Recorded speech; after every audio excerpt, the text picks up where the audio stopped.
Royal Challengers Bengaluru franchise కళ ఎట్టకేలకు నెరవేరింది. గత 16 ఏళ్లుగా ఐపీఎల్లో పురుషుల జట్టుకు అందరి ద్రాక్షగా ఊరిస్తున్న టైటిల్ కలను డబ్ల్యూపీఎల్లో అమ్మాయిలు నెరవేర్చారు. కప్పు కోసం 17 ఏళ్ల ఫ్యాన్స్ నిరీక్షణకు తెరపడింది. మహిళల ప్రీమియర్ లీగ్లో రాయల్ ఛాలెంజర్స్ బెంగళూరు ఢిల్లీ క్యాపిటల్స్ను 8 వికెట్ల తేడాతో ఓడించి కప్పు కొట్టింది. దీంతో రాయల్ ఛాలెంజర్స్ బెంగళూరు ఫ్రాంచైజీకి తొలి టైటిల్ దక్కింది. ఆర్సీబీ మెన్స్ జట్టు గత 16 సీజన్స్లో సాధించలేని ట్రోఫీని మహిళల జట్టు రెండో సీజన్లోనే ఒడిసిపట్టింది. ఇక ఐపీఎల్ అయినా డబ్ల్యూపీఎల్ అయినా రాయల్ ఛాలెంజర్స్ బెంగళూరు అంటే క్రేజే వేరు. కోట్లాది మంది ఫ్యాన్స్ ఆ జట్టు సొంతం.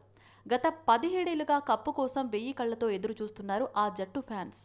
ఎట్టకేలకు డబ్ల్యూపీఎల్తో ఆ కల నెరవేరటంతో సోషల్ మీడియా మోతెక్కిపోతోంది. కాగా ఈ మ్యాచ్లో తొలుత బ్యాటింగ్ చేసిన ఢిల్లీ క్యాపిటల్స్ 113 పరుగులకే ఆలౌట్ అయింది. బెంగళూరు 19.3 ఓవర్స్లో 2 వికెట్లు కోల్పోయి లక్ష్యాన్ని ఛేదించి టైటిల్ను అందుకుంది. ఆర్సీబీ టైటిల్ గెలవటంతో బెంగళూరులోని వీధుల్లో యువత సందడి చేశారు.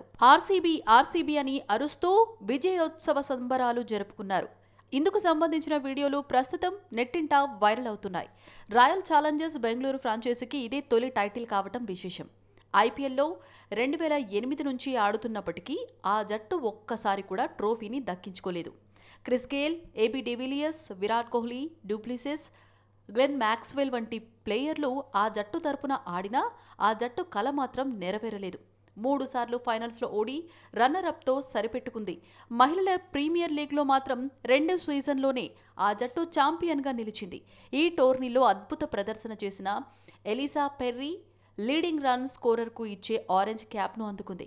ఆర్సీబీ బౌలర్ శ్రేయాంక పాటిల్ అత్యధిక వికెట్లు తీసిన వారికి ఇచ్చే పర్పుల్ క్యాప్ను చేజెక్కించుకుంది.